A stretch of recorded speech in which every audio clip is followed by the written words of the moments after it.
ଆଜିଠୁ ବଦଳିବ ପାଗ। ଏହିସବୁ ଜିଲ୍ଲାରେ ବର୍ଷାର ସମ୍ଭାବନା। ଖବର ଉପରେ ନଜର ପକାଇବା ପୂର୍ବରୁ ଭିଡ଼ିଓକୁ ଲାଇକ୍ କରନ୍ତୁ, ଚ୍ୟାନେଲକୁ ସବସ୍କ୍ରାଇବ୍ କରନ୍ତୁ ଏବଂ ଆପଣଙ୍କ ସାଙ୍ଗସାଥିମାନଙ୍କୁ ସେୟାର କରନ୍ତୁ। ଆଜିଠୁ ରାଜ୍ୟରେ ବଦଳିବ ପାଗ।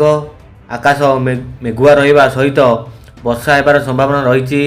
2 ଦିନ ଧରି ରାଜ୍ୟର ବିଭିନ୍ନ ଜିଲ୍ଲାରେ ବର୍ଷା ଲାଗି ରହିବ।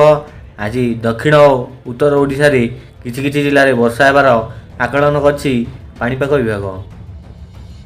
ପଶ୍ଚିମା ଝଡ଼ ଓ ପୂର୍ବାଳି ତ୍ୱରାନ୍ୱିତ ବାୟୁ ପ୍ରଭାବରେ ବର୍ଷା ସହ ବଜ୍ରପାତ ହେବା ସହିତ ସତର୍କତା ଜାରି କରିଛି ଆଞ୍ଚଳିକ ପାଣିପାଗ କେନ୍ଦ୍ର।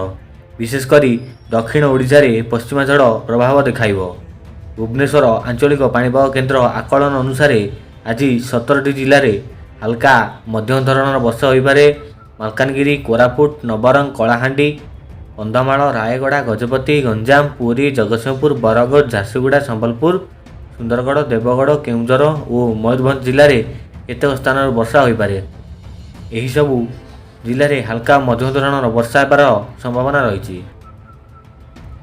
ଏହାପରେ ଆସନ୍ତାକାଲି ଅର୍ଥାତ୍ ମଙ୍ଗଳବାର ଦିନ ମାଲକାନଗିରି, କୋରାପୁଟ, ରାୟଗଡ଼ା, ଗଞ୍ଜାମ, ସୁନ୍ଦରଗଡ଼, କେଉଁଝର, ମୟୂରଭଞ୍ଜ, ବାଲେଶ୍ୱର ଓ ଭଦ୍ରକରେ ହାଲକା ମଧ୍ୟମ ଧରଣର ବର୍ଷା ହେବାର ସମ୍ଭାବନା ଅଧିକ ରହିଛି।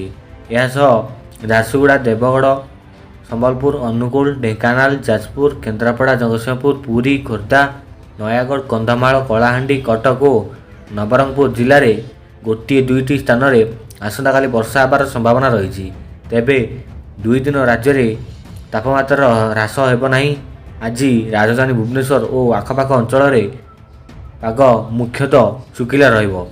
ଏ ଥିଲା ଆସନ୍ତାକାଲି ଓ ଆଜିର ପାଣିପାଗ ଅପଡେଟ୍। ଚ୍ୟାନେଲକୁ ସବସ୍କ୍ରାଇବ୍ କରନ୍ତୁ, ଭିଡ଼ିଓକୁ ଲାଇକ୍ କରନ୍ତୁ। ରହୁଛି, ଜୟ ଜଗନ୍ନାଥ।